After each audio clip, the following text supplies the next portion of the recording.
Going to move into something near and dear to my heart, the Russian Revolution. I've talked about this as we set up the Russian Revolution, the events that we set up. We've already talked about some of the events that caused turmoil in the 19th century, as Russia is the last remaining major power that has an absolute ruler in the Tsar. In this case, by the end, Nicholas II. You also have in the background the Bolsheviks trying to take over and trying and plotting to take over, and it's a process that that we're going to examine here briefly, and you're going to do an activity with that as well. But understand that it is also this revolution that caused the Russians to exit WW1 and maybe prolongs things if it weren't for the Americans coming in on the side of the Allies. I'm gonna cut my head off here, cut me out, cut my face out here because I'm gonna talk about some of these things. So again, a couple things: key people and groups, the Tsar, the proletariat, the bourgeoisie, the Bolsheviks. I think the Tsar, the absolute monarch or ruler of Russia, proletariat and bourgeoisie. You've heard those terms before, the Karl Marx terms.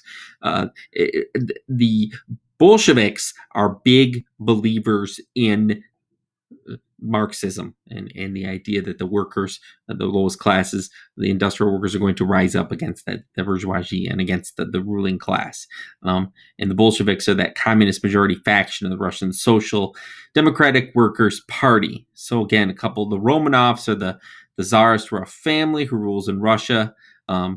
Nicholas II being the last of them, but we talked about in a previous unit, talked about the other czars in the 19th century and how they are absolute unlimited power, totalitarian. The Soviet are those elected councils formed during the revolution. We'll get to them in a minute. So a quick overview of pre-revolutionary Russia. The only true autocracy I told you left in Europe. The only true absolute ruler. No representative political institutions. Tsar Nicholas II becomes the Tsar in 1884. Tsars you see spelled two different ways: TSAR or CZAR, depending on how it's framed up. The Marxist ideas become popular.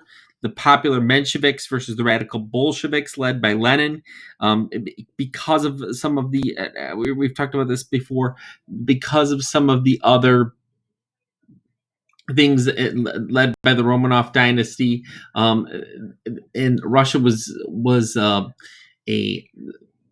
was attempts at reforms when Nicholas II takes control, and that should say 1894, not 1884. Nicholas II rules as Tsar since the death of his father. And like his father, he wanted to be an autocratic ruler. So he's increased, but at the same time, this increase in production creates a larger class of urban poor. So again, this is where the Mensheviks and the Bolsheviks start rising up. Russia suffers humiliating defeat at the Russia, the Russo-Japanese War. Remember, they lose that. Get to my laser pointer. They lose Port Arthur, lose a lot of control of this Liaotung Peninsula to the Japanese, and then you had Bloody Sunday, where these discontented urban workers and poor peasants from the countryside peacefully protest long hours, horrible conditions, little pay. And they asked the Tsar for help by presenting a petition to the Winter Palace.